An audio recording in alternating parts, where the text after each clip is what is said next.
classroom.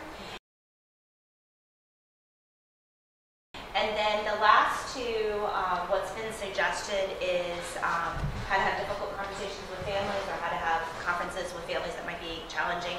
So that will either be in April or May.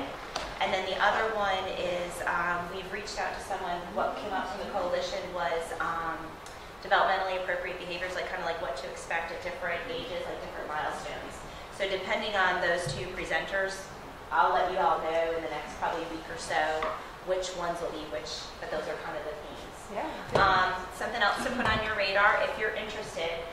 One of the other thing we're working on is those of you who might be familiar with the public schools has an instructional showcase on April 6th. It's from 8 to 1, and we're going to have preschool sessions this year. So we're still working on who and what presentations we'll offer, but that's another opportunity for professional development. So we're still getting ideas for that. So if something we didn't cover this year that you'd like to see covered, do it now while I still have the money. We are working, there is a possibility of some grant extension, so we are going to be working on that, but definitely if you have an idea and you want to see it happen, let me know sooner rather than later. One of the things I wanted to share, actually let me do this real quick. Was anyone not here last week or last month, and or does anyone need another copy of one of these? This was given out. I wasn't here last month, but I was in the first month. Okay, we gave this out of the second month. I'll get you some. Hey Kim, do you want to grab one of the folders? Does anyone else need a folder? And those, do you need what? I have a copy of it. I didn't bring it with me. If you need more, let me know. Okay. And those of you that weren't here last time, or if you missed the first one, they are available online. So you do have the ability to watch them online if you're interested. If you can't find the link, just shoot me an email and I'll email it to you. The next thing I'm super excited about, we have our preschool website up and running. So I'm going to just kind of give you all some screenshots of what we have available. I'm in the process of either doing a brochure or a business card. I'm not sure which way we will get the information out to parents. But once we have it, the marketing thing finalized, I will get copies to your schools for you all to share with families. I just wanted to alert you all of what's there because there might be some things that you want to direct families to sooner rather than later. The website's real easy, www.fauquiapreschool.org. And so if you look across the top, it kind of gives you what all the different drop-down menus are. We've got resources for parents, Ready for K, community partners, books on the bus, calendar, and contact. So about is just kind of some background information about our group and who the members of the coalition are. The resources for parents, I put a little screenshot of that for you. If parents click on that, here's all the options on the left-hand side, or on the right-hand side, I guess. We've got access to the Fauquia Resource Guide. There's information about child development, and it's really cool because it actually has videos and shows them each of the different stages. So they can click and read it in text, or they can watch the video. And they also have the option of accessing it in Spanish. So if you have any Spanish-speaking families, we did not put this together. We linked to something that the CDC put together. The next one is classes and workshops. So eventually what I'll do is I'll put links to these workshops there, but also classes for parents. Right now, the only thing there is Piedmont Dispute Resolution does a co-parenting class for parents that are separating about ways to work together. So that link is there. I actually am working on the flyer for our parenting workshop. We're going to have a parenting workshop starting in March. We've partnered up with the Virginia Cooperative Extension, and they will be teaching a 6-week parenting class. So that information will probably be up in the next couple weeks. And I can alert you all to when that's there in case you have any families that might want to access that program. We are charging, I think it's about $30, $40, but if you have a family that needs it and if financially there's an issue, just have them contact me because I do have some scholarship money available for families. We also have links to the public library, all the activities that they have for kids.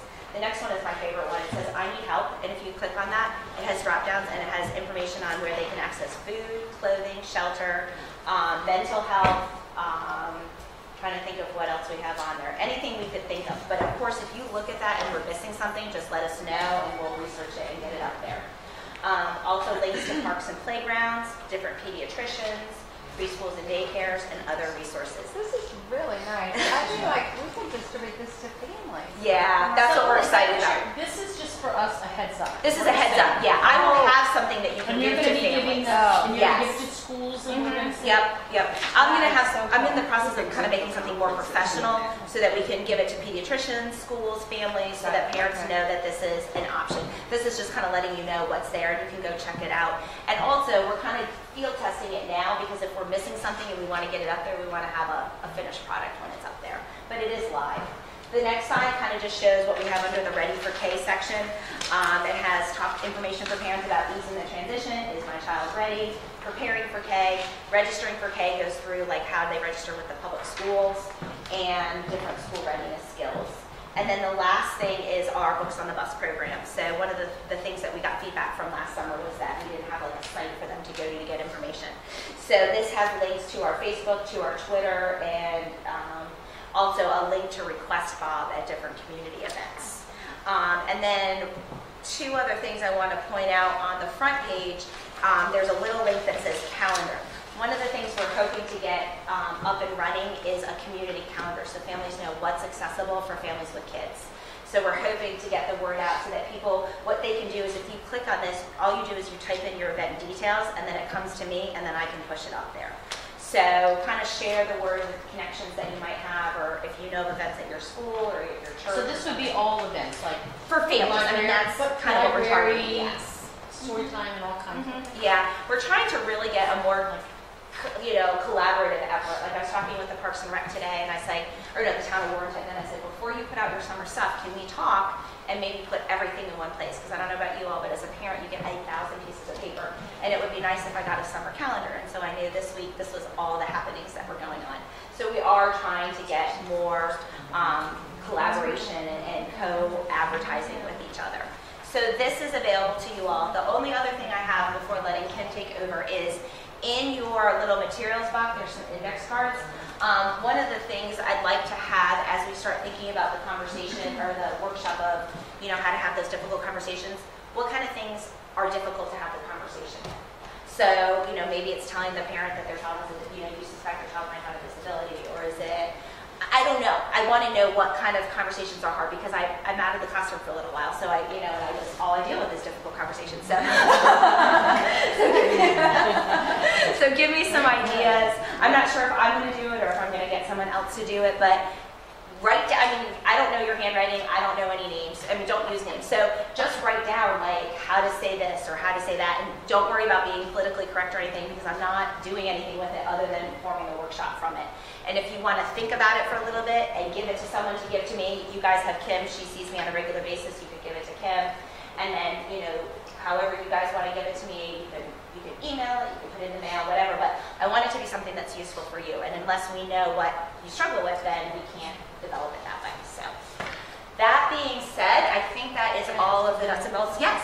So I know that this is for the public school, but is there any way under the Ready for K, maybe you guys could put other kindergartens in the community, like private kindergartens? Well, we don't have, oh, you mean for the registration process? Yeah. Sure, yeah, I'm happy to put anything. Okay. Yeah, we do have a link to St. James and stuff under the preschools, right? But we don't have it for schools. But yeah, that's fine with me. Okay. Yep, just email it to me. I can't remember it that well. Okay. Yeah, but if you have something that what we're trying to do is have minimal upkeep. So we're trying to link, rather than saying here are the details, link to your site where it says that information. Okay. Yeah, we can do private schools, and then we can just link to private schools. So that's fine. Because if you're new to the community yep. and your kids didn't go to preschool, yeah, that's fine. Yeah, we want this to be for the families. So, and actually, this is operating separate from the public schools. It's not linked to the public schools website because it is a grant funded. So there's a lot more oversight and guidance when you have a public website. Other thoughts, comments, questions? All right, I will turn it over to the faculty. All right, thanks for being here, for caring about math and number and things like that. Tonight, we're going to concentrate on assessment. We've talked about curriculum, we've talked about instruction, and so tonight's main focus is on assessment. So I was looking, earlier you got this form that says learning paths and teaching strategies in early mathematics. That's what she just handed me. That should be in your back. I think it may have it probably. Anybody know? And I don't know if I don't think we talked about this specifically before, but as we get into thinking about assessment, I like the way this is formatted. This is from the it shows, for example, on this first page, you have number and operations in the content area, and then it shows a spectrum, very quick spectrum, but what an age 3 kid might be able to do, and then what an age 6 kid might be able to do. And as you guys are moving through 3, 4, a little bit into 5 probably, but like we see, counts a collection of 1 to 4 items and begins to understand that the last counting word tells how many. By age 6, we're expecting kids to count and produce collections up to 100 using groups of 10. And then on the right-hand side, they show sample teaching strategies, just in simple form on how some things you can do to try to get kids there. But you can see the main focus, number and operation, that they talk about counting collection, but then the second one, it quickly sees and labels collections of 1 to 3 with a number. We call that subitizing, and we'll do a little bit with subitizing today. And then later, by the older age, quickly sees and labels with the correct number pattern collections, for example, dominoes, pips on a die, those kind of things. And unpatterned collections of up to about 6 items. So, when you're working with 3 and 4-year-olds with subitizing, you don't want to give them 6 things and expect them to look quickly and know what it is. We really want them counting those out. But as they develop, they might be able to see something like that and be able to do that. On the next page, the other piece that's in number operations is for your young kids, adding and subtracting non-verbally when numbers are very low. For example, when 1 ball and then another are put into a box, expect the box to contain 2 balls. That's the kind of adding and subtracting you want kids thinking about. Geometry and spatial sense. It talks about 2D and 3D shapes, beginning to match and name them. First by same size, same orientation. Then large triangle, small triangle, progressing to that. And then using shapes, they show at the bottom, using shapes separately to create a picture. To talk about things like under and behind. Build simple but meaningful maps with toys such as houses, cars, and trees. That sounds very abstract. To be able to do that. This seems right on. Yeah. This seems right on. Where your kids are, right? And then, so when your kids come to you, can they do those things? When they come to you as 3-year-olds? Some can? Yeah.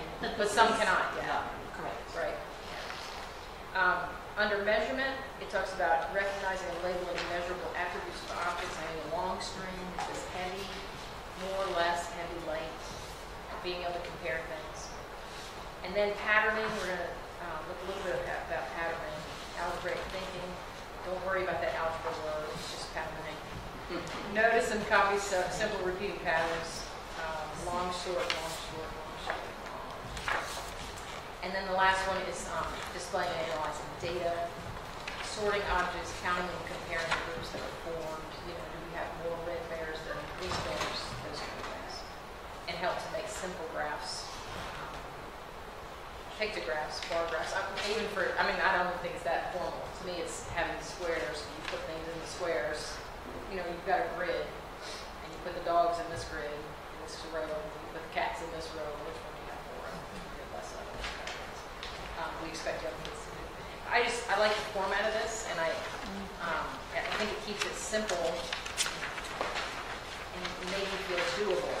If those are the things you're thinking about with your kids to be able to do. Does that also summarize?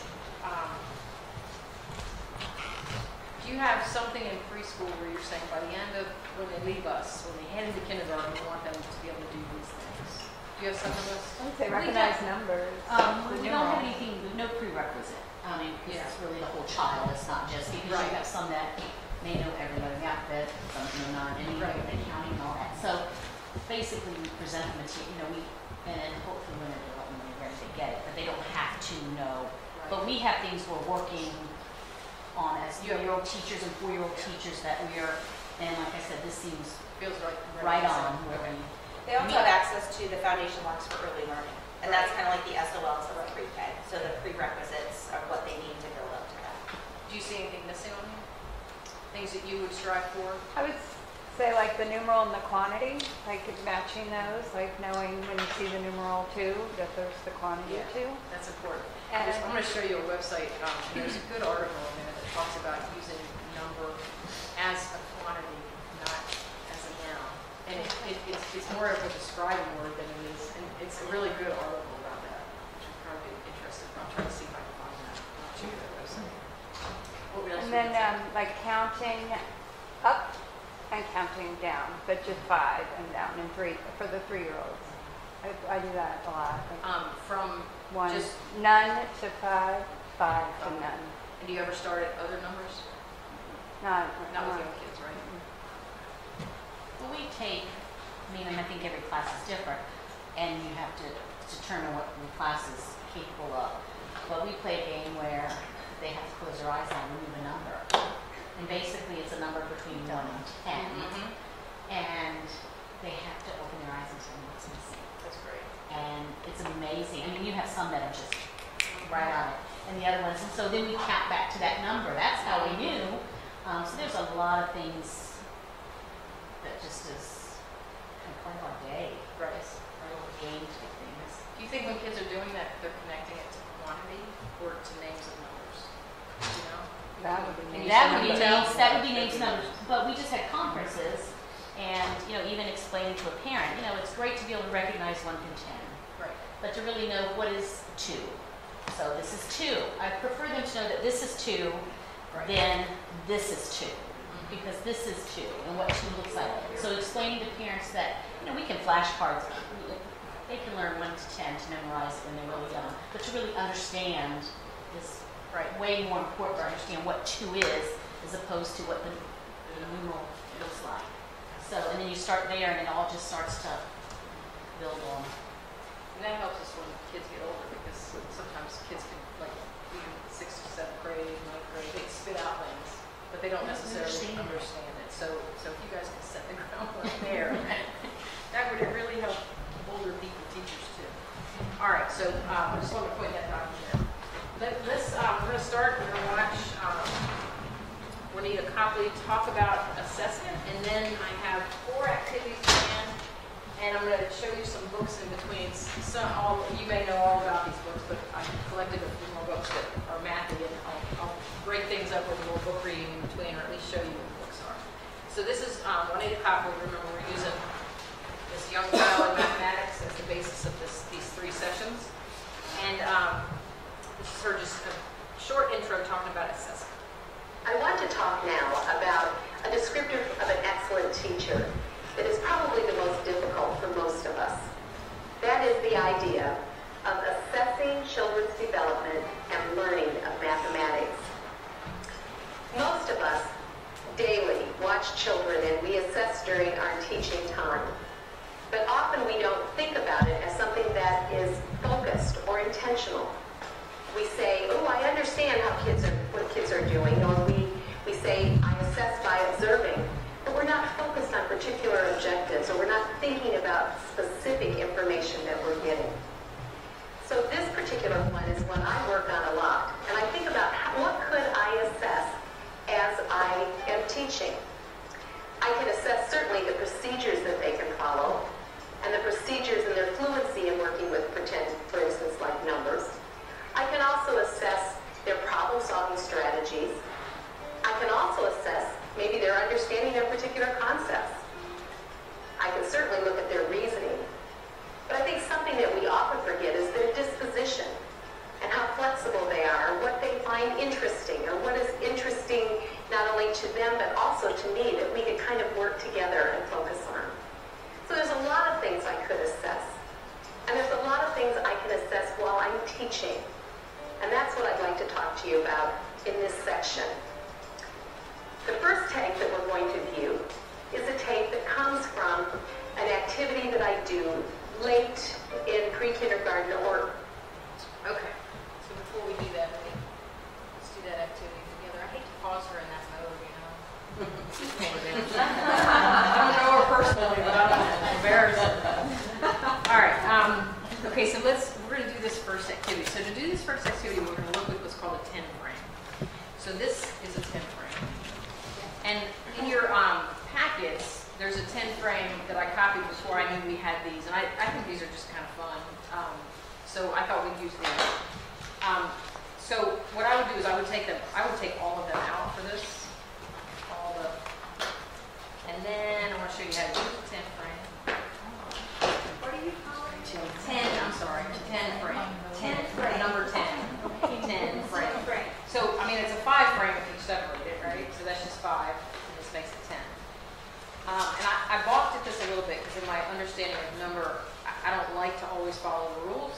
But in a 10 frame, it is important that you fill it correctly. Like everybody should fill it the same way. Do you guys work with 10 frames at all? Have you ever worked with a 10 frame? Okay.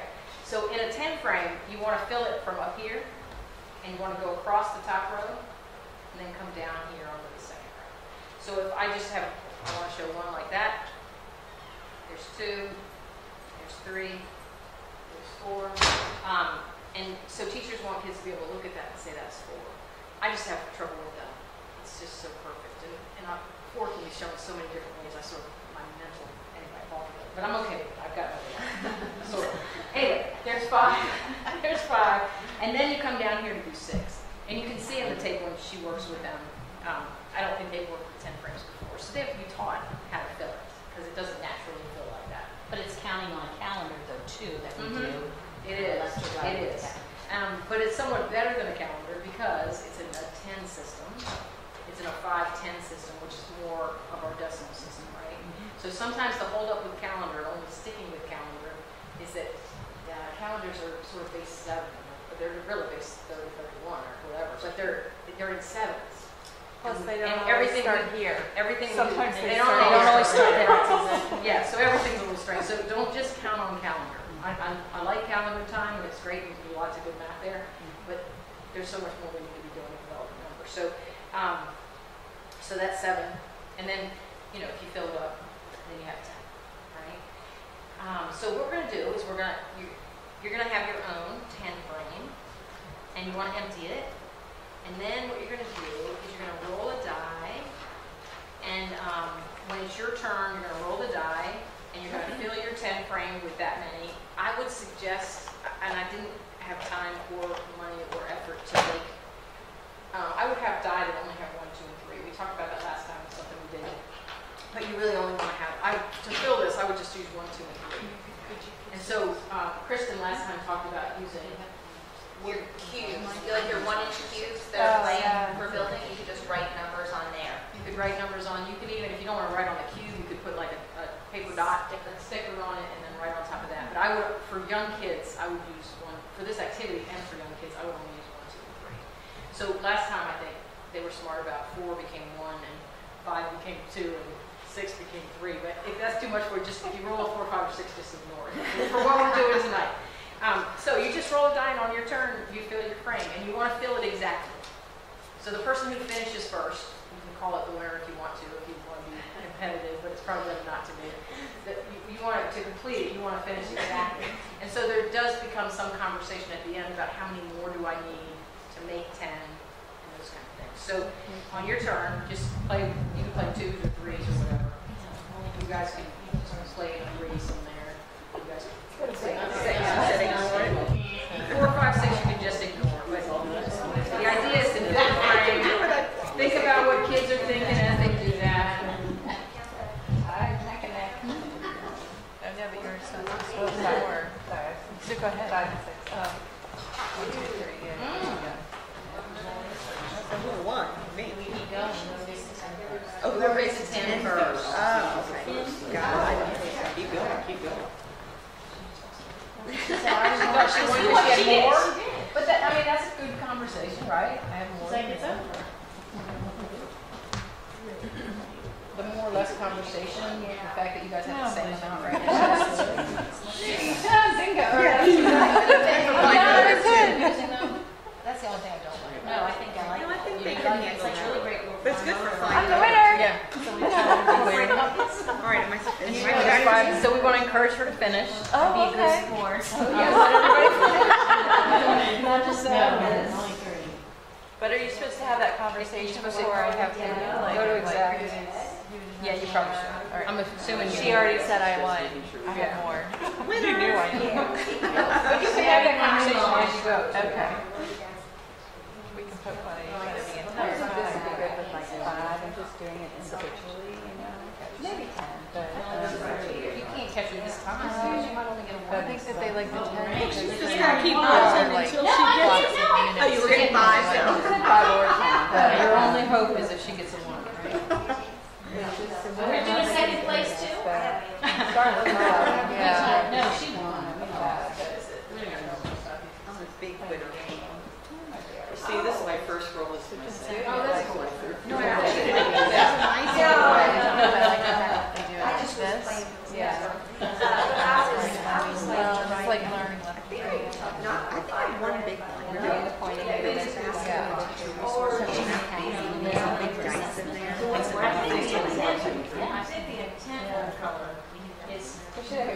It was fun. I've used it a couple of times. I think that's amazing.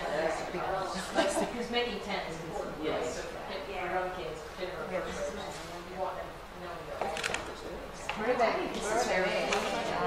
I set it and put it in with roaches. You know what, Kim, that's even. I mean, but if you have kids that understand What I said, make it. and the problem is control of 6. She just wrote down there though. Well, sort of, but you I have mean, to you know what, it'd be nice to have some of these little things, whether we use them or Always not. looking to replace certain things. No, I agree.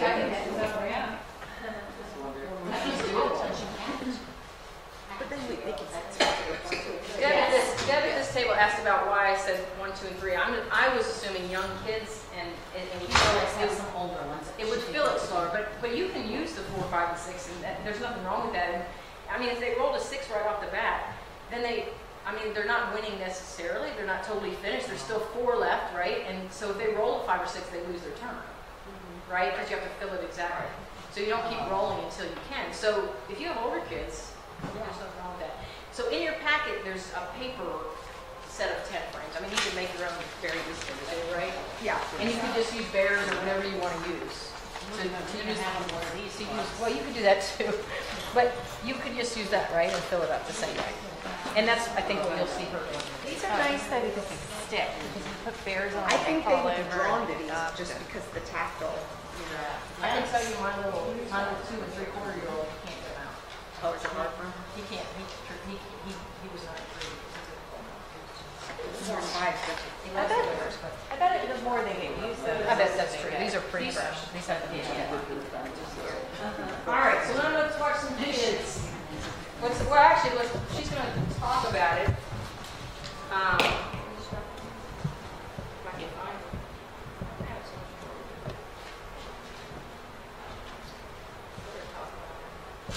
Early in kindergarten. It's an activity that deals with number patterns. In this particular tape, we're going to look at number operations. And the children are working together as partners, and they're playing 2 teams against each other, if you will. Now, it's not as much a competition, and that's not what it's for, but their goal is to try to fill up their 10 frame. Now, the 10 frame is a very important visual reminder of number. And you're going to read a lot about it when you read The Young Child in Mathematics. But it's simply a grid that has 1 row of 5 on top of another row of 5. And these are holes or empty squares that the child must fill up. When all the tiles are filled up, they have made 10. Because of our base 10 system, that is a very important representation. So they know that if the top row is filled up, it's 5. And if the bottom row is filled up along with the top row, that's 10. This particular game of the video tape that you're going to see is one that they have just learned. In fact, they are just learning to play. It is a tape that simply shows me instructing them in a game and asking questions. It's a game that later on gets played all the time as they play games that will reinforce many of the math concepts I've taught. So, as you watch this, here's what I want you to look for. These are the questions. What could you assess regarding children's understanding in this video clip? I want you to look for specific things in that area. And the second one, how could this assessment guide your planning and decision making? So do you guys have those pages?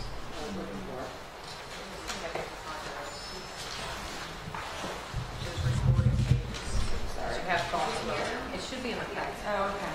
Well, no, it should be somewhere. Maybe it's. What's the first page look like? Oh, there you go. That's behind that. There it is. There it is. Okay.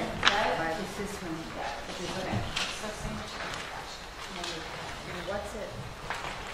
You don't. That has the 2 questions that she asked.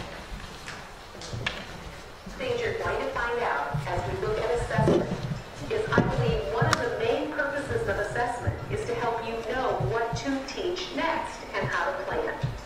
So look at this tape to find that out.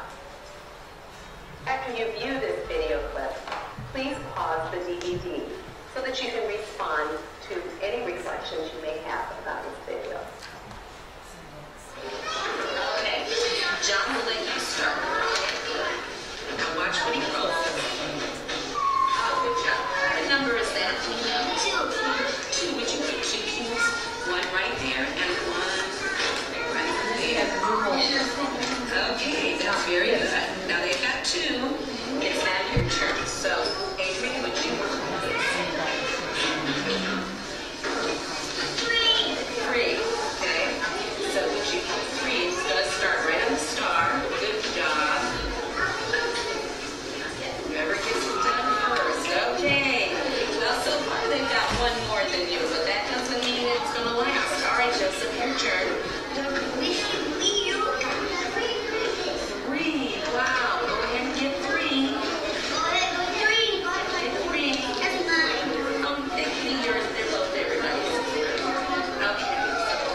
3. Oh my goodness. Start over here.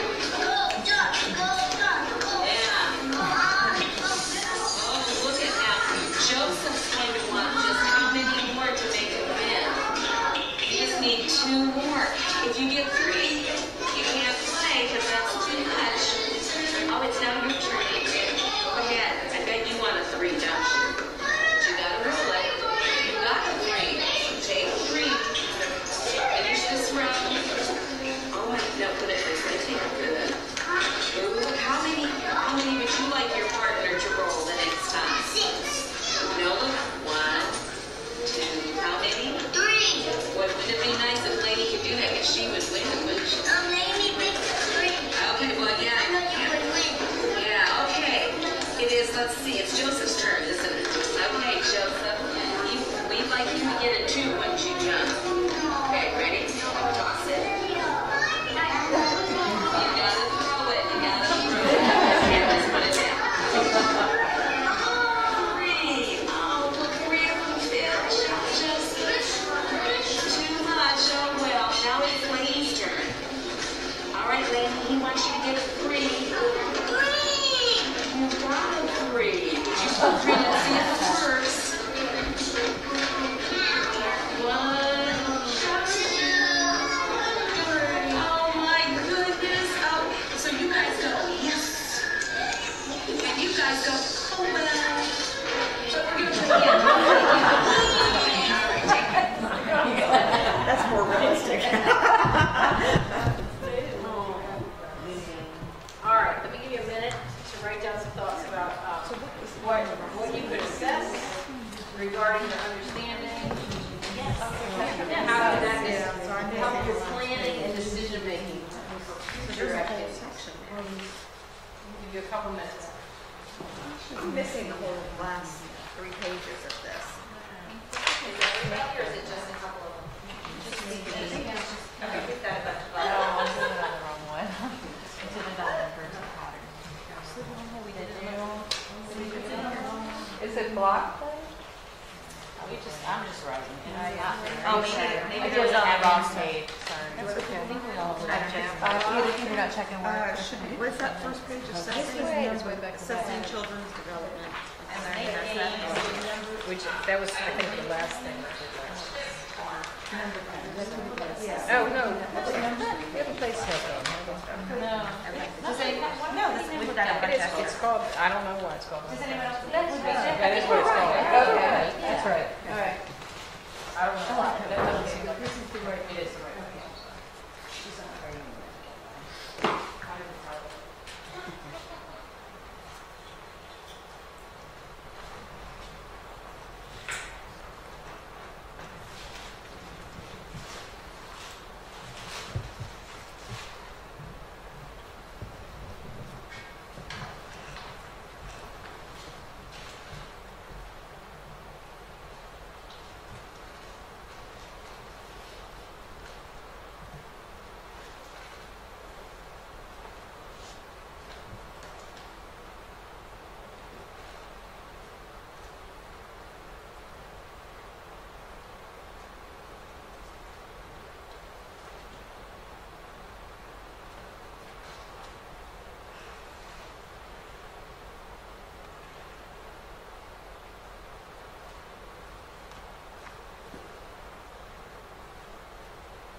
children's understanding with this video clip, so you can talk about this video clip and what you saw.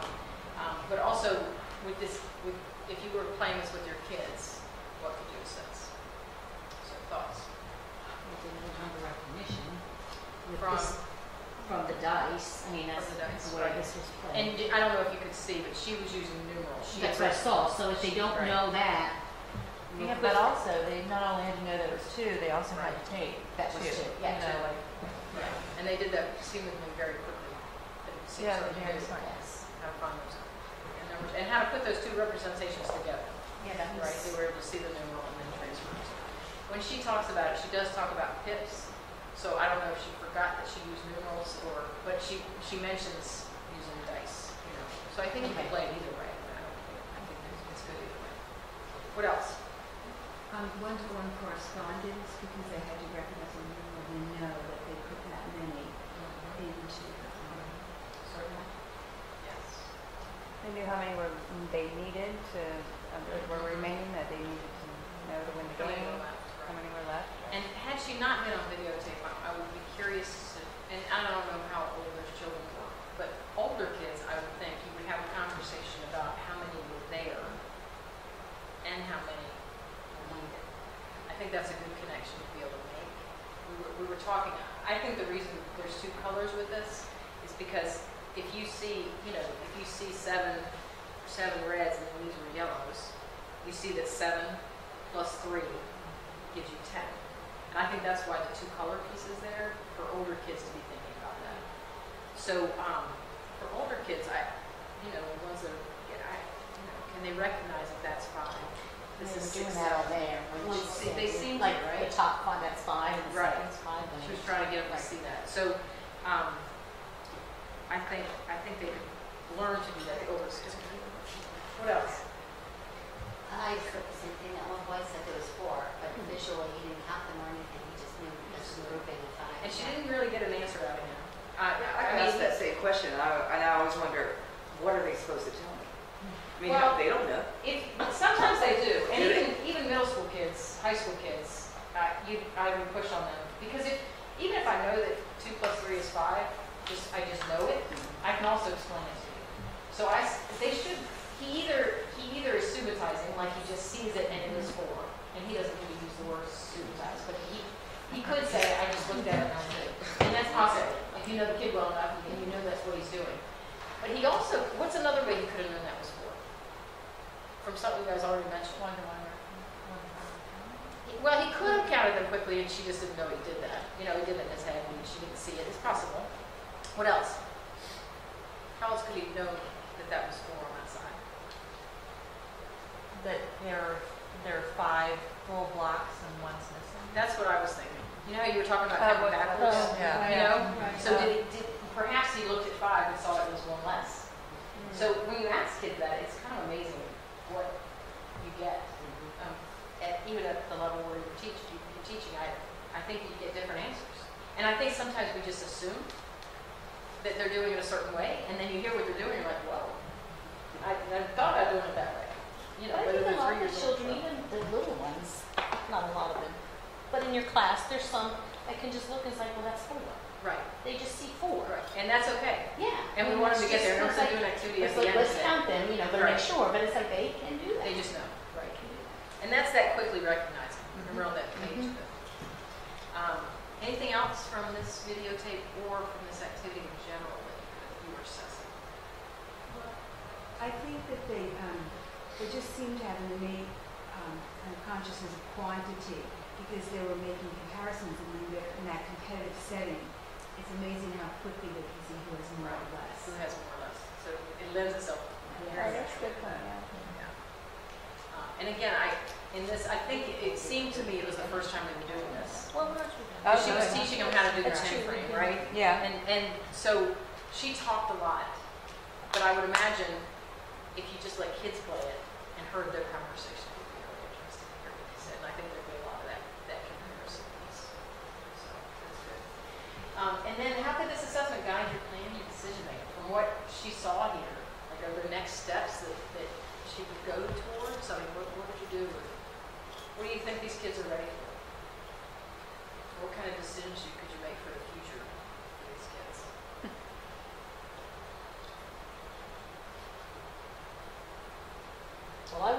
opposite. I'd look at how can I take that and modify it to work for the younger children. Yeah. Because you absolutely could do that, making, simplifying it.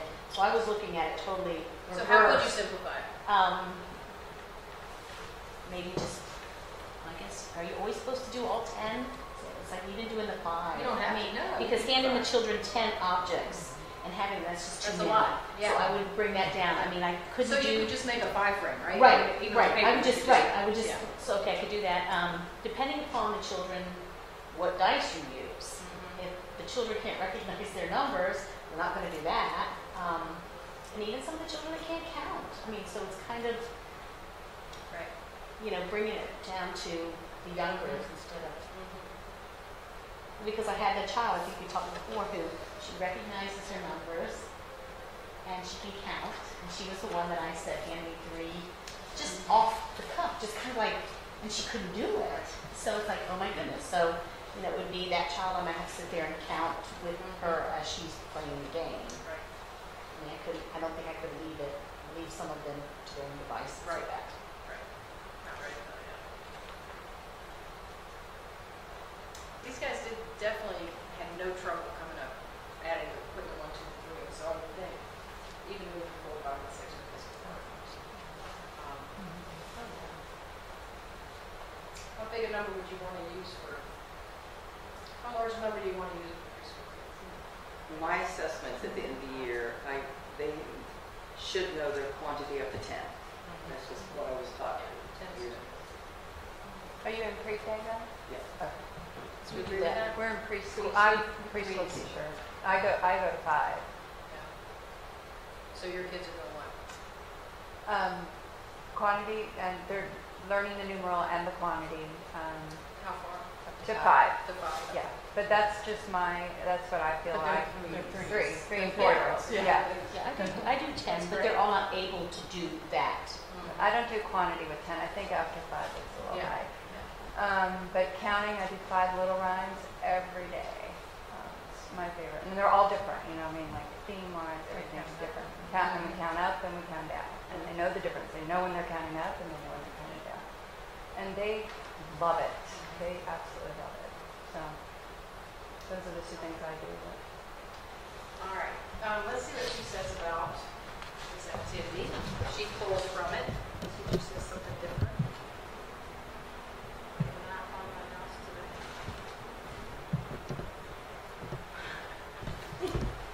It's there. It flashes by. You guys, I feel like something else just does for me. There it is. God, I know what just happened.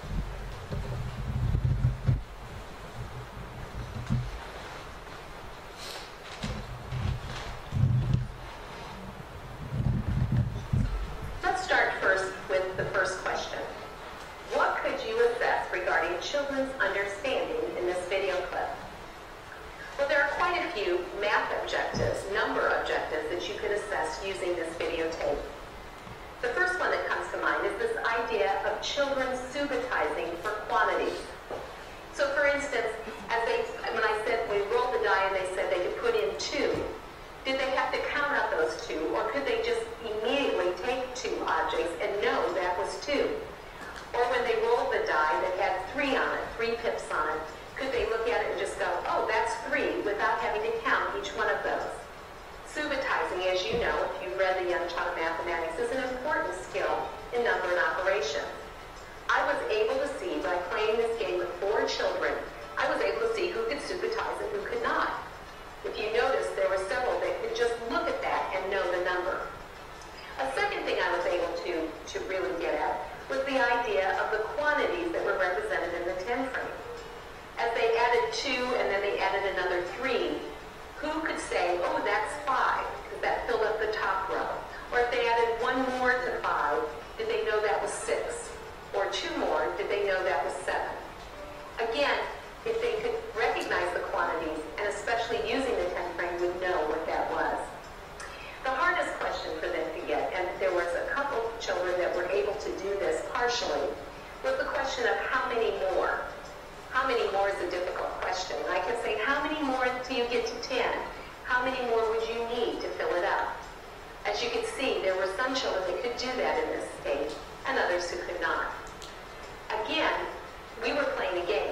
child's perspective, we were just playing the game. From my perspective, I could assess some of their mathematical skills from that. Well, let's look at the second question. How could this assessment guide your planning and decision making? Remember, I said this was the first time we played this game. There were lots of things I could make decisions on based on what they could do. First, children need to continue to play the game with teacher direction. One time introducing this game was not enough for them to be able to play this game by themselves. They needed to have those specific directions. One of the directions that I think are very important with the 10th frame is that they're able to fill up the top row first and then the second row. Why is that important? Well, it's important because we want them to see things in sets of 5 and 10.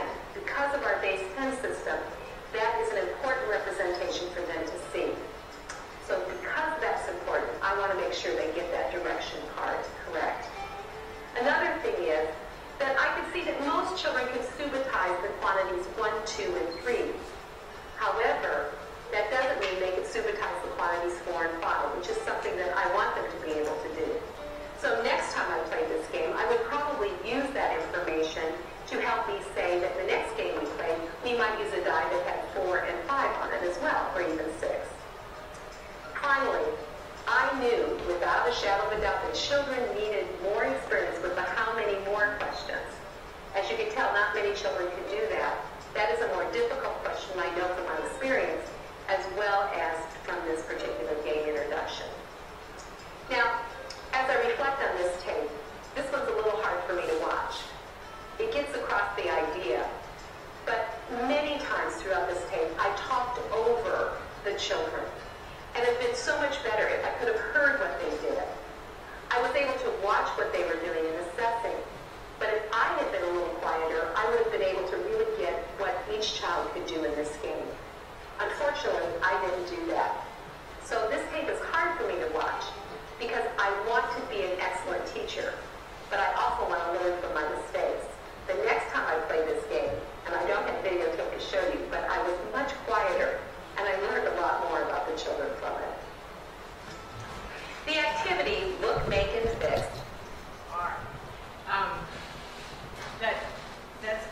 That whole thing she just said about her talking too much is why it's worth videotaping yourself with kids. Just videotape yourself working with kids. Yeah, I mean, you don't have to show it to anybody. And we have cell phones now. They're easy to set up and just let them go, right? But it's worth it. When I was doing, I was in middle school. Jason was in my class that day. Jason in middle school? Middle school. Anyway, I went after this national board thing, and I videotaped myself for the first time after like 22 years. And that was the big thing I noticed. I would walk over to a group, and as soon as I got to the group, no matter what was going on, I had something to say. But there was good conversation going on, and I thought, it's a big record. When you watch it, it's like, oh my goodness, I did that. I think you're an excellent teacher. And then, this one young man was in the corner with his arms crossed for a 45-minute videotape, and I never went over to him and said, come on with us. I obviously didn't use that tape, but I did learn a lot from videotape. So you may want to think about that. It will make you a better teacher. Okay, what we're going to do now is called Look, Make, Fix. And for this, what you need is your pattern blocks. So there's some bags in front of you that have, I call them pattern blocks. They're tangram pieces. So tangrams, the pieces in here, you can put them together. They come from a square originally. That's not what we're doing today, but if you want to try to make the square, you can. Do you guys work with tangram pieces at all with kids? You don't have to. I just toys. We have magnet toys that we have. Yeah. That are pattern that are just like this. Yeah. Just like this. And you can click them together. Okay. All right. So just to make sure we have all the shapes named correctly, what shapes? Spread them all out. Spread out. How many shapes do you have? 7. You should have 7 shapes. And what kind of shapes do you have? Name a shape for me. Triangle. Triangle. How many triangles do you have? 2 large. 2 large. 1 medium. 1 medium. 2 small. 2 smalls. All right. Everybody has 2 large, 1 medium, 2 small triangles. For those of you who care, they are right triangles. Because they have a right angle. Did you guys already say that over there? And they're also called isosceles. I'm not trying to scare you, but they're called isosceles because they have these 2 legs are the same. This leg and that leg are the same. So it's called an isosceles right triangle. Anyway, more than you wanted to know, but they are triangles. And one thing about triangles, and this will be important for the activity, but I know you guys know, but we want kids to recognize that that's a triangle and that's a triangle. That it's not just a triangle. It's sitting like that. And that's a big understanding. And a leap for a lot of kids. Like, it's not a triangle unless it's sitting somehow. Especially that. That's the way they like triangles. Yeah. But you turn it like this and it becomes, they're not sure it's still a triangle. So just think about that. All right, and then what other shape do you have? Square. You have a square? Parallelogram, I don't know. Yeah, that's Good. That's nice. What shape is this? Is it a parallelogram? It is a parallelogram. It's not a rhombus. It's not a rhombus because it doesn't have 4 equal sides. It's a diamond that I cut out myself. It's not a diamond. It's not a kite. So you could call it a parallelogram, but that's a pretty big word for young kids. So in the book, when they talk about this activity, he calls it, this is a smaller word, but he calls it a quadrilateral because it has 4 sides. So this is also a quadrilateral, but he just calls this a quadrilateral, not a square. Parallelogram is really what it is. You got to call it something. So in the book, actually, one of the kids calls it, the girl calls it, he asks her what this is, and she says a squished rectangle. So he just uses that phrasing. He just calls it a squished rectangle after that. And that's actually a good connection because the area of the rectangle that goes with this is the same thing as the area of this parallelogram. A little math that you want to think about, but if I cut this triangle off right here, stick it right here, cut this triangle off, put it over here, that area is the same thing as this area. So calling it a squashed rectangle is actually a good thing. So anyway, what I'm going to do is I'm going to on a piece of paper I've made a figure using these shapes, and so I'm going to let you look at it for a short time. And you can't move your shapes, you can't do anything with your shapes. You just have to look at it. You can talk to your friends about how you're going to remember how to make that shape. But then I'm going to turn it over. I'm going to turn that thing over, and then you have to make it in front of you. So I did give you some blank paper if you want to pull the blank paper out just to put your shapes on top of, just so you feel like you're, clear from all other stuff. And we're only going to do this once with you guys. I didn't start with an easy and work to progress to very difficult. I sort of chose a medium. I think I chose a medium. So, and then, I forgot to tell you the other part. So you're going to look at it, and then I'm going to put it away. You're going to make it, and then I'm going to show it to you again, and you're going to fix it. So that's why she calls it look, make, fix. Okay? You've got enough space? All right. Molly. The whole table. I think you can do this. I think you can do this. So I'm going to show it to you for about 30 seconds. And you can't touch your shapes right now. Don't touch your shapes. Just look. But if you want to talk to your friends about how you're going to remember how to make it, you can do it. Okay?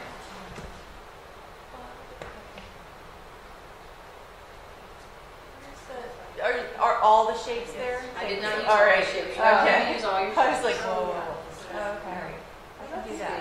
And wait, don't touch it. Oh, Not yet. Everybody feel good? yeah. Okay, I'm going to put it away. Now you want to make it.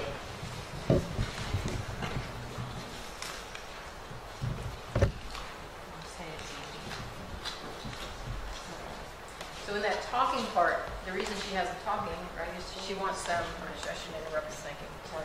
I'll let you make it. Late at night. It is late at night. It's a lot to remember. I think it's easier to do it with the black. And you'll notice, I mean, You did the black. some people will look at other people's papers and cheat. And well, you could call it that. You could call it using research.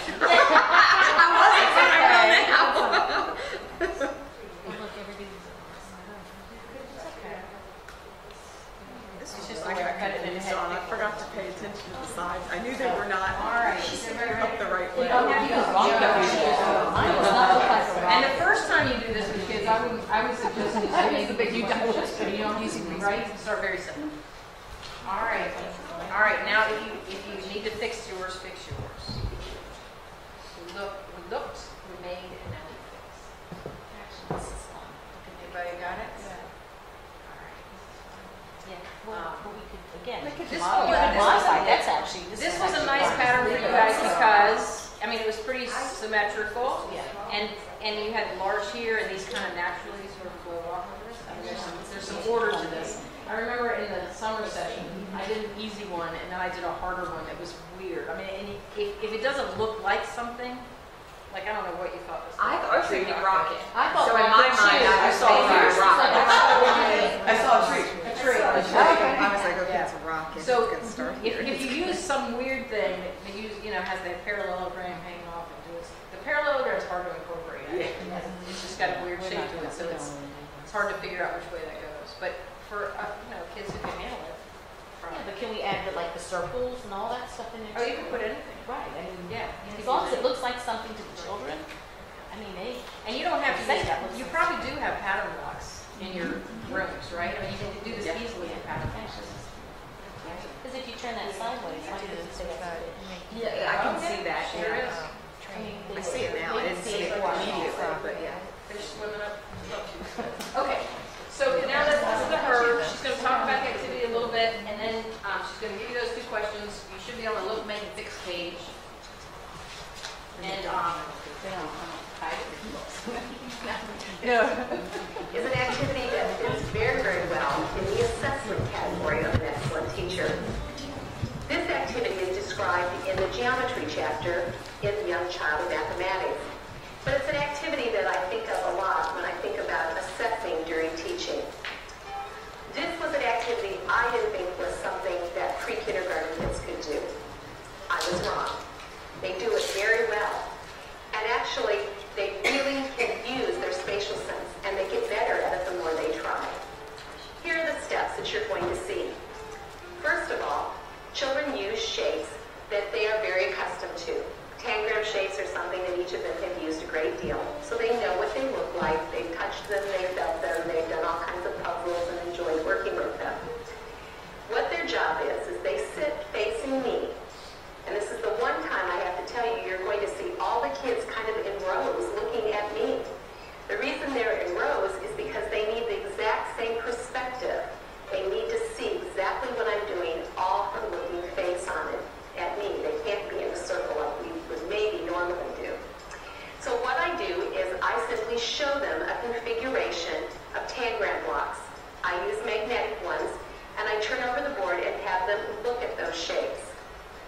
While they are looking, they may not touch their shapes. They have to sit very still, and they have to look. While they're sitting and looking, they may talk to their neighbor, because their job is to remember what they see. The second step they do is something I call make. And I will turn over the board so they can't see it, and they must make what they saw. This requires them to visualize mentally what they saw and be able to then make it. Again, they're welcome to talk to their partner or talk to anyone around them as they make them, and I guarantee that you'll see that on the tape. The third and final point is called fix. I simply turn it back over, they look at it, and they fix it so it matches. While you're looking at this tape that you're going to see, remember this is the first time they've done this activity. Although they've used these blocks before, it's the very first time. And what I want you to notice are the following questions. First question, what could you assess regarding children's understanding in this video clip? What would you be able to assess just from watching them? Second point, how could this assessment guide your planning and decision making? How would you use what you see? After you view this video clip, please pause the DVD so that you can respond to any reflections you may have about this video.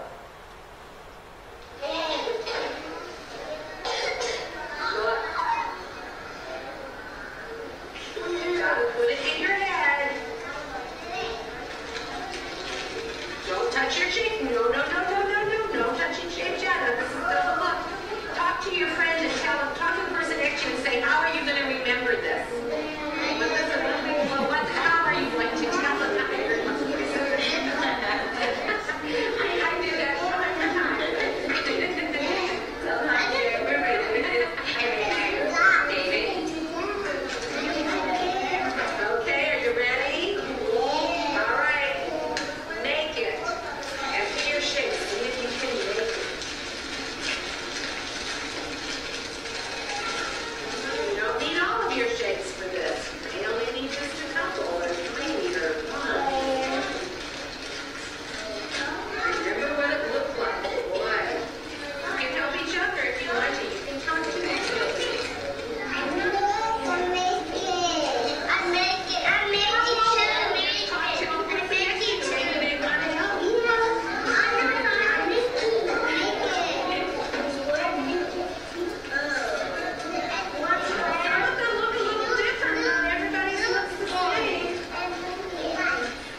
ways and some of them did it. Yeah, that's true.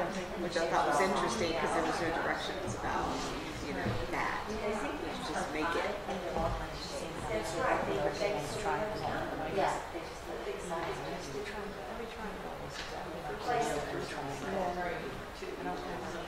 Yeah. I mean, as they get older, I'm sure that's. I mean, when I show shows, I do move I'm them around. but I mean, say, if I do them where at the end of the line, yeah, you're right. I put them in the. I think we Yeah. I would go in a triangle. naturally. That's true. These are little Yeah, kids. yeah, Yeah. yeah. And then when you're in that situation, Once they have a very confident, then they can keep Yeah. it on, yeah. You know what a triangle is, so you just know it. But I also Most of mine know that it's three sides, even whether the direction it is, they know the it's other three thing, sides. not just like being able to make it, but then like maybe they can look at things in nature or in their own surroundings and say, this is a square, or this is made up. Oh, made up by a square. Right, we just did a show and tell this week. I had to learn something from all that was what she was talking about. So the whole show and tell was about the shape of the object. But also seeing like the different shapes that make up, the square part of the Batman. Right, right. There's a lot to do with it. Yeah, it's true. Which is, that was the hard part. It is, that's a vision. It's like, okay, I'm taking it away now, and remember. I think I would ask them to talk to their neighbor. Because our kids don't know how to do that. Yeah, I would have like, let's be quiet for a moment. Yeah, and everybody focus and then. See, our kids would even know what to ask each other. Yeah. They don't know. Or what the other person would say. Like, Right, they can't articulate what right. say. Right. Well, this is what I'm going to do. Yeah. As they're older, because even it's like how they would not be able to articulate how they would. Yeah. Yeah, they just don't have that skill. Yeah. All right, let's just pull some ideas together. What were you guys just talking about? I missed the beginning of that. When she asked them to talk to their neighbor about how they were going to do it, I think that's a little too complex for them, especially for 3-year-olds. But maybe sitting there for a quiet moment, looking, focusing, mindfully, thinking about it themselves, and then do it.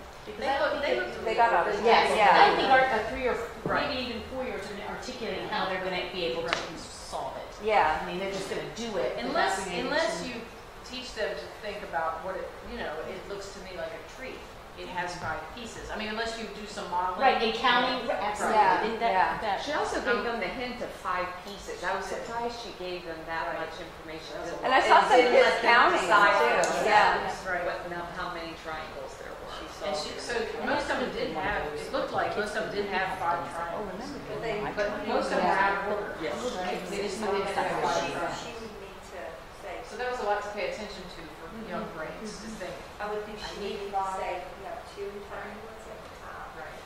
Middle size. And if you keep doing this activity over time, I mean, to me, if in your explanation when you get to the fixed place, if she has them starting to say things like, there's 2 big triangles on the bottom, there's a middle-sized triangle, and there's 2 small triangles, then maybe in that front section when she does that, talk to each other, they'll develop the skill of being able to talk. And you could do that even before when you first show it to them, you could say, look, there's 2 small and 2. You could say all that and then hide it, and then maybe they would. Especially initially, right? Right. And then at some point, you want to pull back from that. Right. That's what you're thinking. Right. So you're just taking your own thinking And trying to putting it out there. Yes. So that they start to have the vocabulary to be able to say that. And that makes sense to me. That makes sense. 'Cause, if you don't do that, They're not going to articulate. They're going to figure it They're out. not They're gonna not learn going to to know do how. Right.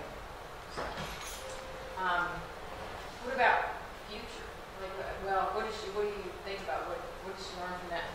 What is she going to say she needs to do differently? Or not differently, but what does she need to do next? I thought a good launching point is, we were just saying that, then have them look at like an object in nature or on the playground and say, what shapes make up What makes that? that. Very It's advanced. Next phase. But they can tell you a door is a rectangle. I mean, 3-year-olds can they can do that. Right. Maybe not lots, maybe not the whole. I mean, look, we got a triangle house up there, and some of them could do that. Curious to see what she says about what to do next. Where she's headed. So let's see what she says.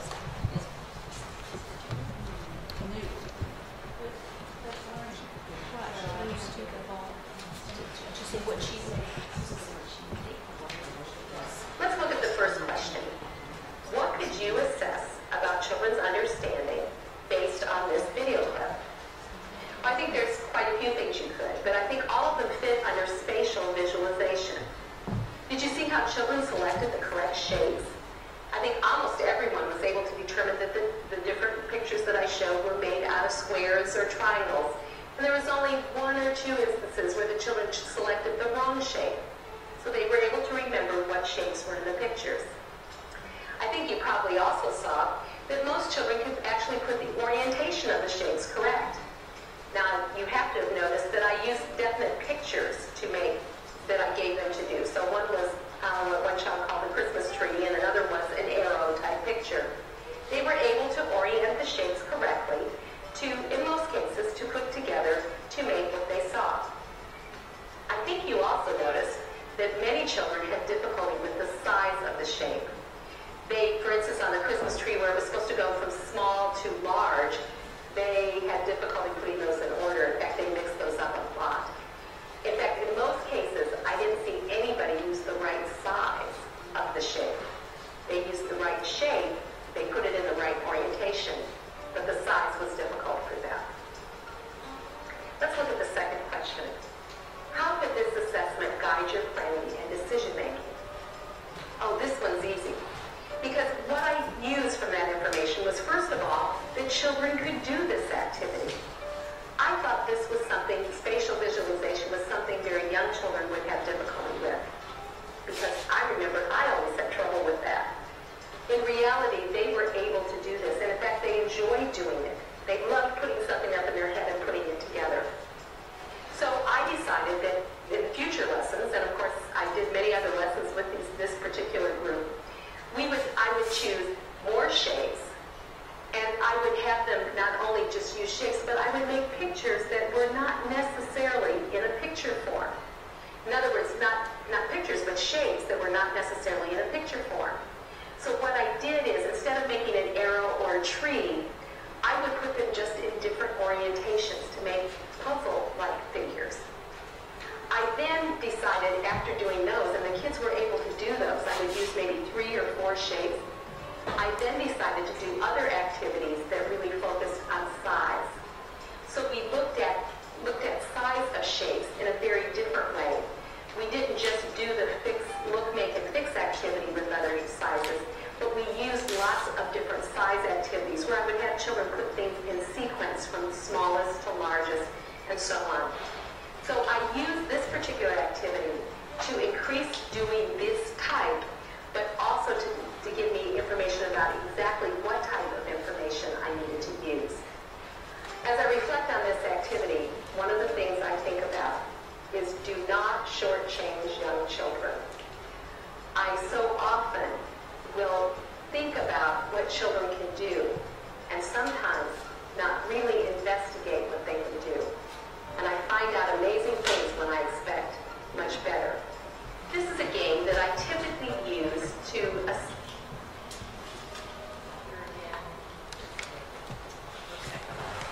I was thinking, we talked about using pattern blocks and other shapes. The big value of this is that the whole size thing, which they all start with, like the large, the medium, and the small. With pattern blocks, you wouldn't necessarily, right? They used to have, I don't think Dan Mulligan was around. Yeah, he still is around. But remember those attribute blocks? Mm-hmm. We have that. They had like large circles and medium circles and small circles. Remember that? And that would add that piece to it.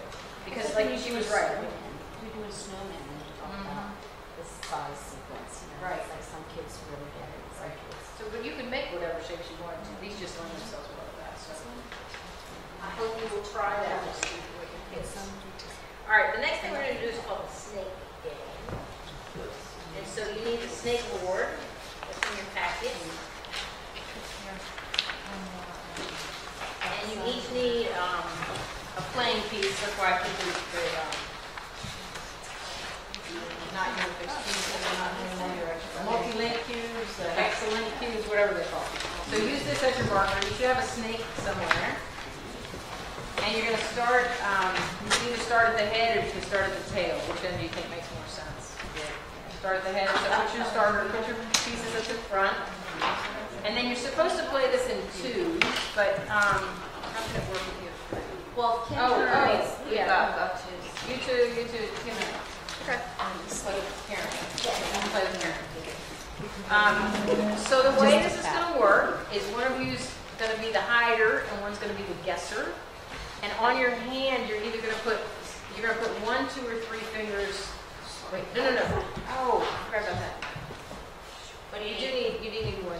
You're going to put 1, 2, or 3 of these. I forget if you have it so I should have brought the bears. But you're going to put either 1, 2, or 3 of these in your hand, and you're going to hide it. These are kind of big. So for little kids, we'll have to think about what we would use. And we'll see what she uses. About just counters? Yes, you can hide it. Did we use counters last time? I didn't watch it. This is too many. We could use these. What is it? We could use the things out of here for today. Okay, so if you're the hider, you're going to pick up 1, 2, or 3 of these, and you're going to put 1, 2, or 3 in a hand. You're going to put your hand out on the table. You're going to put your other hand down because these are not counted. And then the guesser's going to guess how many you have. If she guesses correctly, she gets to move that many places. If she guesses incorrectly, you get to move that many places. The hider gets to move that many places. So you're going to put both of your people at start. You're actually playing on the same board. You're both playing on the same board. I'm not very good at giving games. So you're all going to play on the same board. You're both going to use that. And then we'll use this circle. So, okay, how many do you have?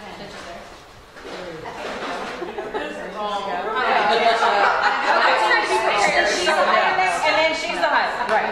So you're going to take turns. Okay. And one of you is going to be the hider. You're going to hide 1, 2, 3 in your hand.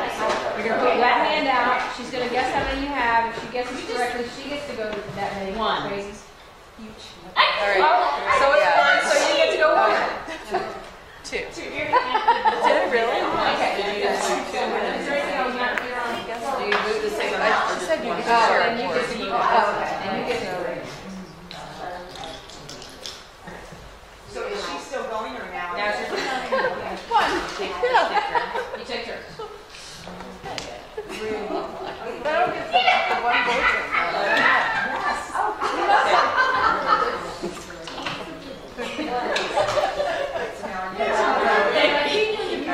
Do we each have our own marker? We have you have the same board. Oh yeah, you each have your own.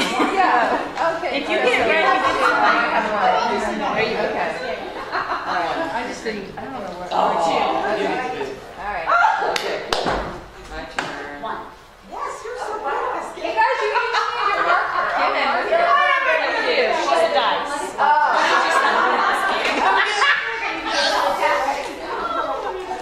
Alright. Are you ready? Your strategist. Use one. 2. Okay, here we go. Oh, then you get to move 3. Right, that's why I'm stretching. Okay. Okay. My turn.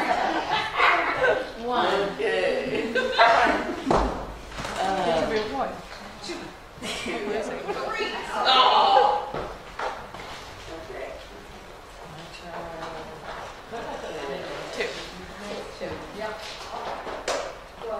Yes.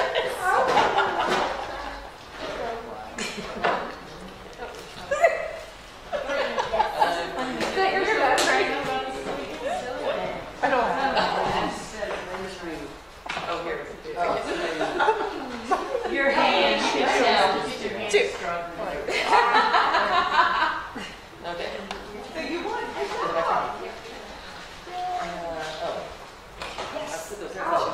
I thought she was picking them up.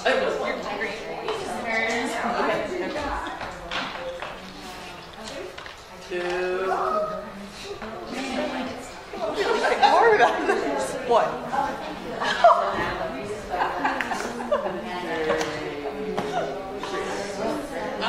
Take some more of these. I'm getting full away. Three. You guys have kids at home that will eat pizza? Yeah. Okay. Two. Pizza for lunch. All right, are you almost finished? 4. Okay. Three. Oh, I don't remember. I don't really know. 4. I heard you. I think I would, maybe the older kids you I don't think that. But I would. Exact count. because that's not, because you could never, if you do exact counts, then she can forever not show you one. That's exactly. I mean, if she's thinking Exactly right. right. See, Some I of was these trying. competitive- I see in this game. She's thinking really hard. Don't ever let's hear her talk about it. Let's play the game. Turn your pages to the snake game. Oh.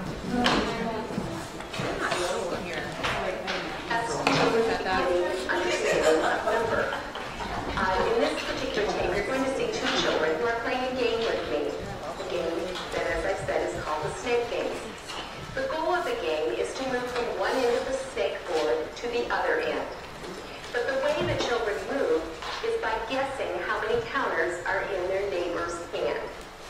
They have to guess, and it's very much a guess, if they have 1, 2, or 3 counters in their hands. If they guess correctly, the person who guesses correctly gets to move that number of spaces. If they guess incorrectly, the child who is holding the seeds or the counters must move that number of spaces. They always move the number of spaces that are in their hand. So you're going to see this game, and the rules sound kind of hard when you just hear them, but as you watch them, you'll be able to see how they play the game. One of the things that's very important in this particular game is that I know up front what I want to assess. I'm looking for particular skills. So as you look at this game and me playing it with the 2 children that I play it with, I want you to specifically watch for what it is that I'm going to assess. And the second question is, how could this assessment guide my planning? I will tell you that this particular game is one that I play with children at the beginning of pre-K. So the 2 children that you're going to see are children who are early 4s, and I often will play it with a 3-year-old as well. After you view this video clip, please pause the DVD so that you can respond to any reflections you may have about this video. Okay, ready? Okay, put up one hand. Don't show them, but put up one hand. Okay, keep it close. Okay, Hannah, what do you think? Open your eyes. What do you think she has in her hand?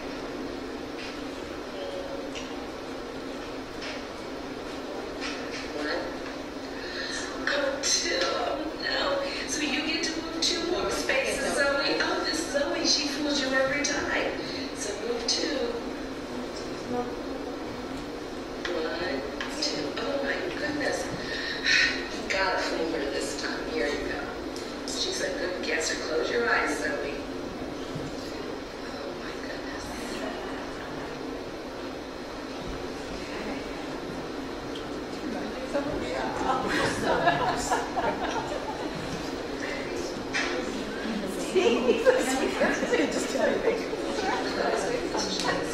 Okay, Zoe, open your eyes. What do you think? 2. Zoe, you're right again. Zoe, is there 2 more? Oh my goodness, this woman here, this girl. Oh my goodness. I don't know how she's such a good guesser, do you? And then you also fool him, so go ahead, try it again. He hasn't even missed off the head yet, Zoe. You can't tell what they have. Last thing. I don't even try that.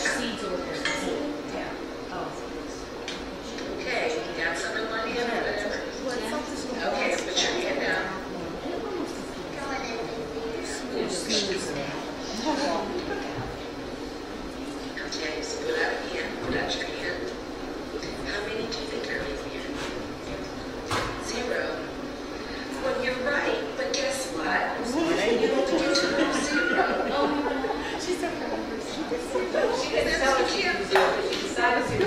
But now she realizes she doesn't get to move. She's still here. That's so weird he got that. Smart first thing to do. Well, she said it for him to say. She said, I think I'm going to do it. She hasn't been able to be fooled yet. So think hard, about it. Close your eyes, Zoe. What a good guesser you are. Okay, you ready? Keep your hand close. Okay, Zoe, open your eyes. What do you think?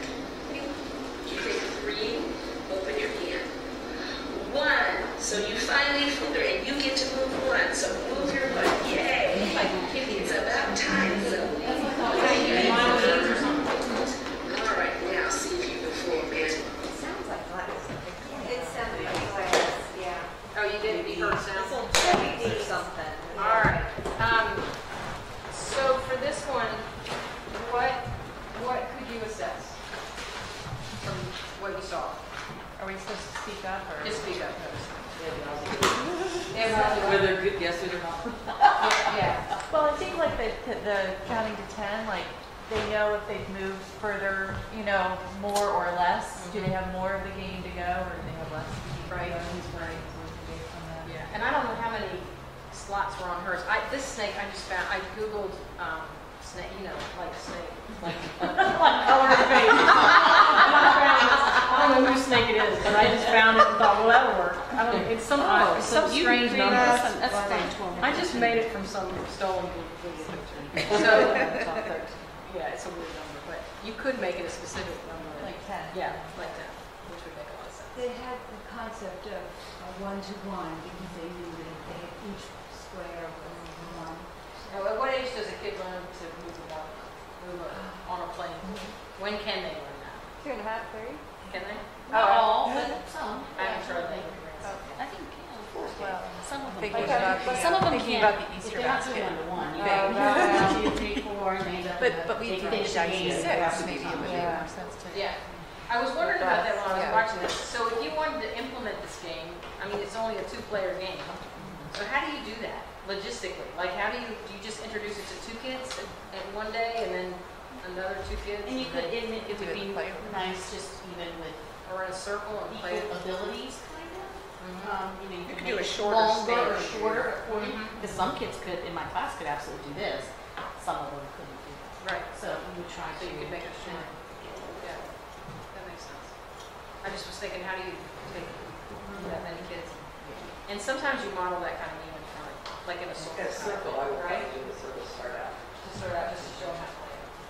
And then you bring about 2 at a time. And while you're playing 2 at a time, the other 10 are going to be standing right there watching. We certainly also saw. It's their turn. You're right. You're right. Then you rotate them. They're going to be there. That's Yeah, how it it's like works. it's just Yeah. going to be that way. And that's okay. Yeah. You certainly saw the subitizing piece because they open their hands and you could if she wasn't talking, you could rely on how many does she have, and you could see if the kid has to go 1, 2, 3, or if they can say it. And you could increase the number in the hand, right? If they're ready for that, you could. Especially if you had a long snake. No, their hands are really They little. But you could use a cup. You could do all kinds of things. Because that might be A what? for some of said them. it could Or be might beans be would work. beans. Yeah, or lima beans, right? We used to do the pain lima beans. Yeah. Back before we had all right, let's see what she says about this.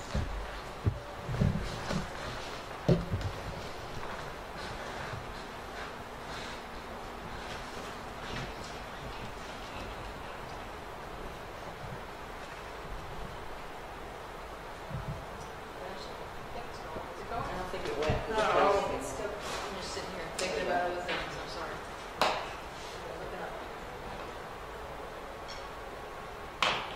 Let's talk about the first question. What is it that you could assess regarding children's understanding in this video clip? Well, I already told you that I used this at the very beginning of their pre-kindergarten, so they're very young learners. And what I'm able to see very easily on the board is being able to use one-to-one correspondence as they move along the board. I watch very carefully as if they get 3, for instance, are they able to count exactly 3 spaces, 1, 2, 3, and land on the final one that says 3? Are they able to use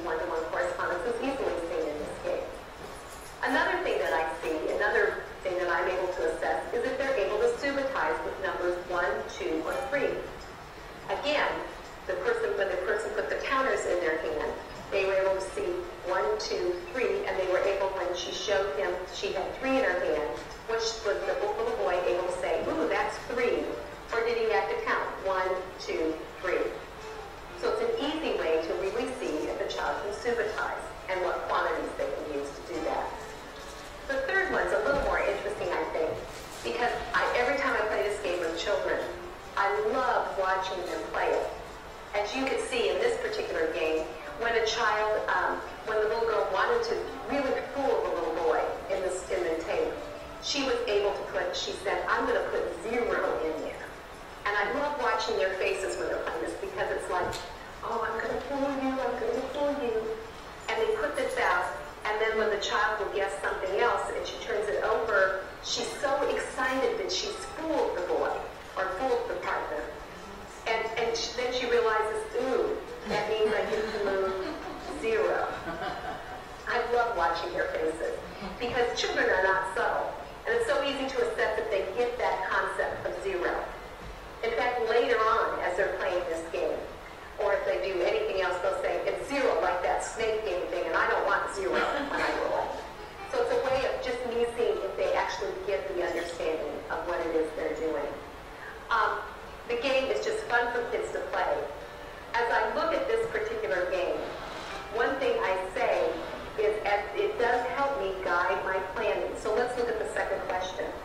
How could this assessment guide my planning and decision making? I could decide that they need to play this again with my direction, or it could be that they're able to play it by themselves.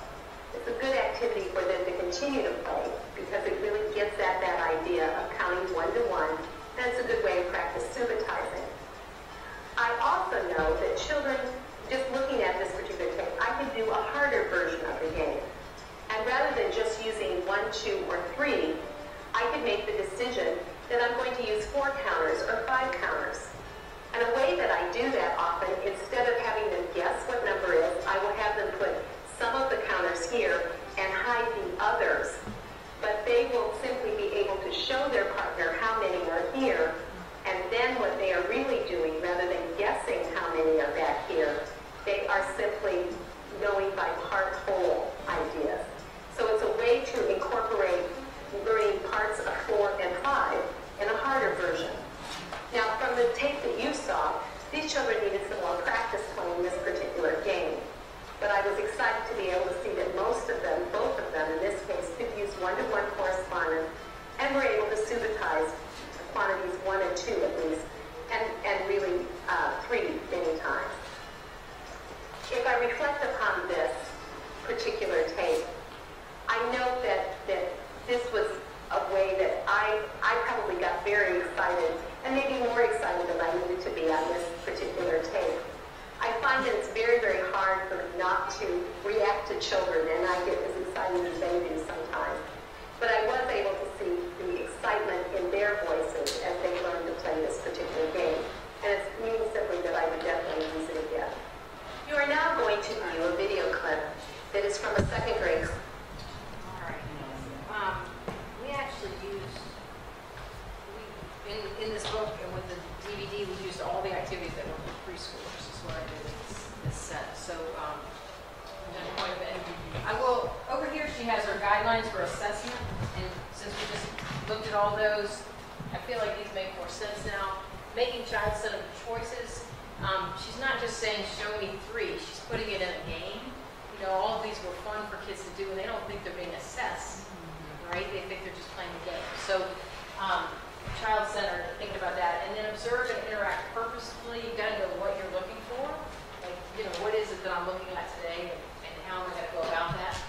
And then employ multiple sources of evidence. I think that's really important because in one setting, a child might not be able to see it, but then if you show it in a different representation, they can. So I think it's important that we not only ask the question in one context, but maybe if they don't get it that way, maybe we try it in a different context. Maybe it's the context that they don't get. So don't think they don't understand because they don't get it here, but try it a different way. And then the last one is assess both children's learning and their teaching effectiveness. If kids don't know something, it's not just them necessarily. It may be that you haven't put enough activities in front of them or giving them enough time. All of this takes time.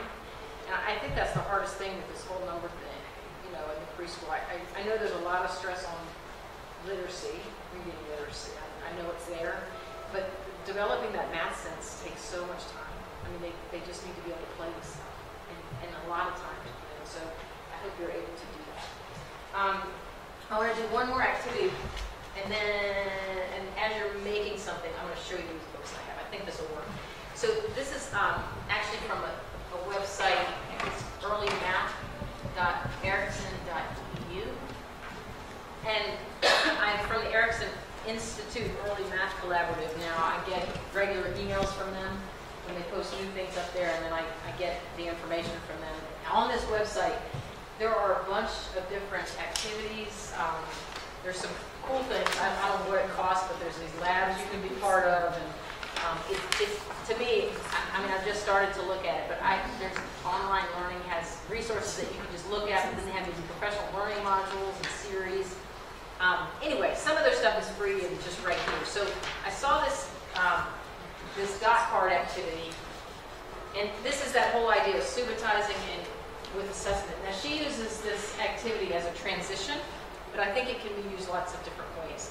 So I'm going to show you this, and then you have a ring, a set of index cards, and I want you to use the dots to sort of make your own set of these cards. So watch her do that, and then I want you to make your own set that you can use with your students.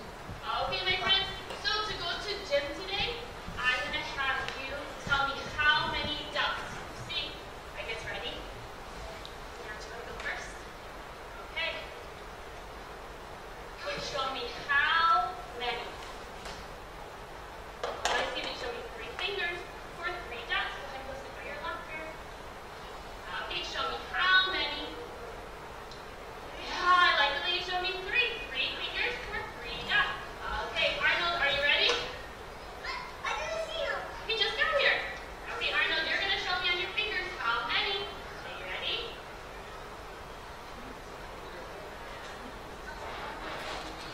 I see that you show me on 2 hands. You show me 2 and 1. That is 3 for the 3 dots. Go ahead and go to your locker. Jordan, are you ready? Okay, show me how many. Oh, good try. You showed me 4 fingers. There are 2 dots. Go ahead and go to your locker. Okay, ready? Okay, let's see. Ready? You're right. You showed me 3. Go. 3 fingers. Go ahead and go to your locker. Let's see what you have with that. Okay.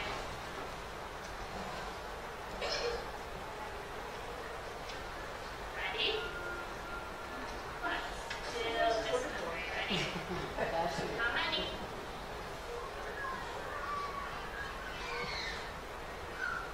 Okay, you're showing me 3 fingers. There are 1, 2, 3, 4 dots. That's right. Go ahead and go to your locker. Tara, are you ready? Okay. Tara's turn. How many? There we go. 3. You're showing me 3 fingers. Tara, look. 3 fingers for 3 dots. Go ahead and go to your locker. Are you ready? Okay. You got this. Ready? Show me how many. Oh, I like the way you show me 3. 1, 2, 3 for the 3 dots on my card. Ryan, are you ready? Okay, show me how many. Oh, you show me 1 finger for 1 dot. Go to your locker. Okay, Jeremiah, I want you to show me 1 more. Remember? Okay, I'm going to show you a number. Show me 1 more. Good job. You show me 2. There was 1 and you added 1 more. Go ahead and go to your locker, Jeremiah. All right. So I thought you could make your own dot card set.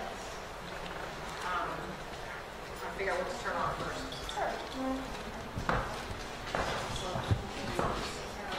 I only put 10 cards in each ring, but I have more. I was thinking you could use front and back, but I like to. I mean, it doesn't make sense to use front and back because you want to cover the other up. But you can grab another set of cards and just pull. And I have more dots. I have more double these up. But you don't want them to be just like hips on a die. You want them to sort of be random. She was doing it and had her fingers work, wasn't that? Yeah, she was showing the 3 with the 3. I like that. Yeah. So, and think about how high you want to go with your kids. Say how you want more. You don't want more. If there's extra kids, do one for range. Yeah, I'm doing one right now. Okay, awesome. Yeah. You guys want more? Or, you know what we could do, is do 3. And then you could add, if that becomes easy, then you could add an extra dot to 2 dots. Anybody else want more? Don't use them. I wouldn't. I'm young kids. For subitizing, you really are subitizing here. So you don't want them to come up and count them really, right? You want them to see it, and you could tell with some kids she left it open. She left it open where they could see it, so they could, right? So they could observe it as they came up with the representation on their fingers. Other kids, she showed it and pulled it away. Yeah. Like she knew who could handle that. Yes. And just she wanted a quick recall. Right. Yeah. Like They call it, and there's a first grade thing in investigations that's called quick images. And with those, you really do flash it up there for like 3 seconds. And then you pull it away. And you want kids to be able to say it. So she's modeling that. And then I love the extension at the end. Yeah. Where she says, show me one more. Yeah. Or you could say one less for, kids that are ready to handle that. So, anyway, build those as I wanted to show you some of these books. These were recommended in an Erickson article actually that I read, and I don't know if you knew these already. So do you guys know this book? It's a Pattern Fish book. I got these all at the public library. This is called Pattern Fish by Trudy Harris. And it just starts, I'm not going to read the whole thing, but this is yellow, black, a fish swims in the ocean. It has stripes upon its back with yellow, black, yellow. Black. And then it goes on, now this is an AAB pattern, right? Well, ABB, I'm sorry. Strike, dot, strike, dot. So each page, and then they have to fill in the blank at the end. So I thought this was a really cool pattern. You guys look at patterns, right? So it just has different patterns, different types of patterns. Bubble, bubble, pop, bubble, bubble, pop. Puff for fish blows bubbles. They go floating to the top. Bubble, bubble, pop, bubble, bubble, pop, bubble, bubble. And it pops. And it just goes further with different patterns. Anyway, Pattern Fish, Trudy Harris. I can send out, if you want, I can borrow them. I'll Okay. write down the titles and I'll just email them out to everybody. And then this one's called One Duck Stuck. I just got the ones recommended and I read it. Do you know this one already? Yeah. Everybody knows this one? Oh. Down by the marsh, by the sleepy, slimy marsh, one duck gets stuck in the muck down by the deep green marsh. Help, help, who can help? We can, two fish, tails go swish. And then it just keeps going. Right? Got 3 moves. So it's just a number. Numbers are 3 since you go. I don't know how it ends. I didn't read this one. Happily. Oh, that's fun. I can look at it. We can, and then it says splish, plonk, flop, flop, plonk, swoosh, slosh, slink, sing, blah, blah. They all can help the duck who got stuck in the muck. So that's a happy ending. They mentioned caps for sale, which was intriguing to me, right? Caps for sale. Favorite. Didn't caps for sale from my day? Yes. Like, yeah, 1940, 1947. I would have been listening to this in my day. You love it? Isn't it your favorite? No. Oh. Do you not like caps for sale? I don't hate it.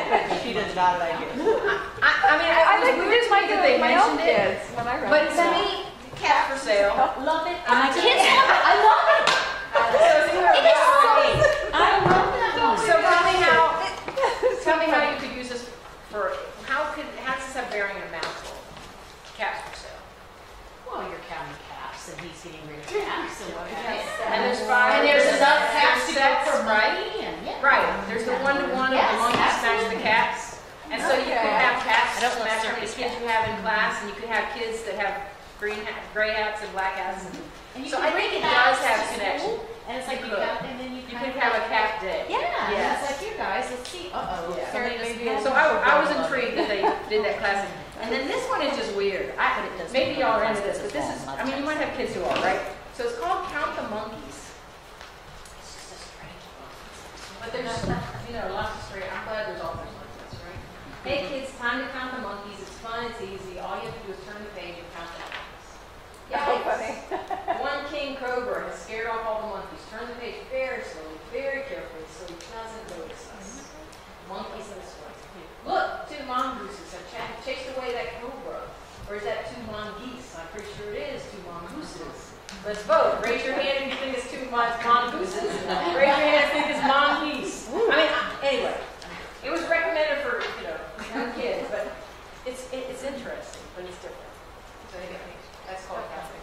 And I don't think they ever found the monkeys, actually. At the end, you have 10 polka-dot rhinoceros with bagpipes and bad breath. I mean, it seems like a middle school book to me. They're going to have these lumberjacks. Was that their idea? Because it wasn't mine. And then they end up with 0 monkeys.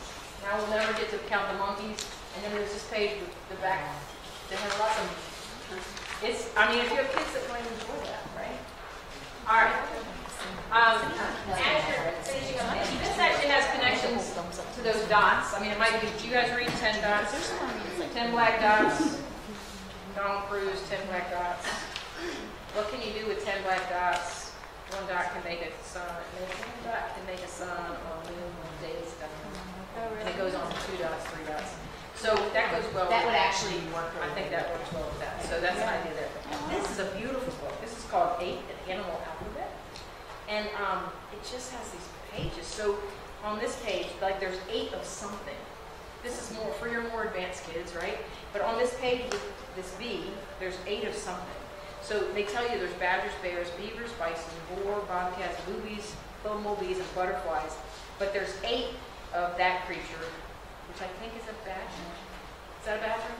I think so. And if you don't know that, at the back of the book, there's sort of a glossary. There's like it tells you, like, did you know this about these animals? And it shows a picture of them. I just think this is a cool book. And it's always 8. Like there's 8 koalas on this page. You could spend, I bet some kids would spend a lot of time looking at this. Yeah, I think and it's only about 8, but I never saw it. And then these last ones, they kind of all go together, and I'm sure you know, I know you know Brown Bear, right? So in the same liking, do you guys read The Napping House? Yeah, that's the one we know about. So it's the same thing as that. It's just a predictable pattern, not pattern, but just what comes next, right? It's got beautiful pictures. There's a house, a napping house, where everyone is sleeping. And in that house, there's a bed, a cozy bed in the napping house where everyone is sleeping. And on that bed, there's a storm drain, and a cozy bed in the napping house where everyone is sleeping. And it just keeps going. And then everything comes together. Because of the flea. The fleas start right. The fleas somewhere in the middle of the wakeful. Where does the flea come in? I mean, they get a huge pile. Where's the dog? Where's the somewhere in the middle. Is it after the cat? A wakeful flea who bites the mouse there. Anyway, the pictures, I just think the pictures are pretty good. And again, it's that sort of sing-songy, try to remember the thing. And then what about this one? Do you read this? This one's really simple and nice. I had never seen this one. I Went Walking by Sue Williams. I like it because I went walking. What did you see? I saw a black cat looking at me. I went walking. What did you see? So there's prediction, right? Nice prediction with that. I saw a brown horse looking at me. Yeah. I went walking. What did you see? This guy? I saw a red cat looking at me. I went walking. What did you see? I got no title of all of this. This is 2 3/4. I'm sorry. Yeah. I went walking. What did you see? I mean, I think that it has that. That's the extra piece that it can read and clue. It's kind of like.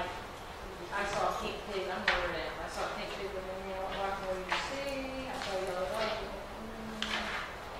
What did you see? I saw a lot of animals following. I like it because it's nice and simple. My particular grandson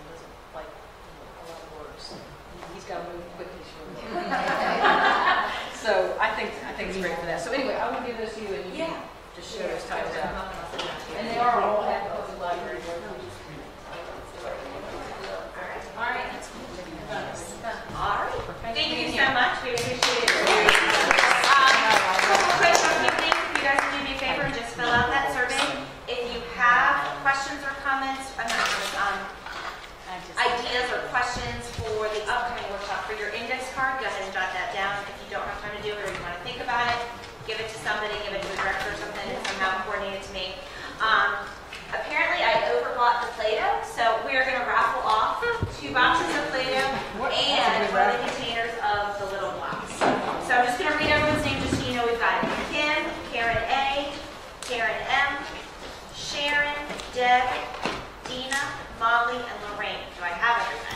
We will mix them up. And then the first winner can come choose their prize. Everybody can take a book, and then I've got some random Play-Doh if anybody wants it. Deb, come choose first. Woohoo! All right. Next winner is Lorraine. Woohoo! And choose. All right, the final one. Let's see who we got. Karen M. All right. Who's Karen? Karen is a Are you kidding me? Okay, no problem. And then everybody, when you drop off your stuff, go ahead and grab a book. Please take the pizza and then just some random plates.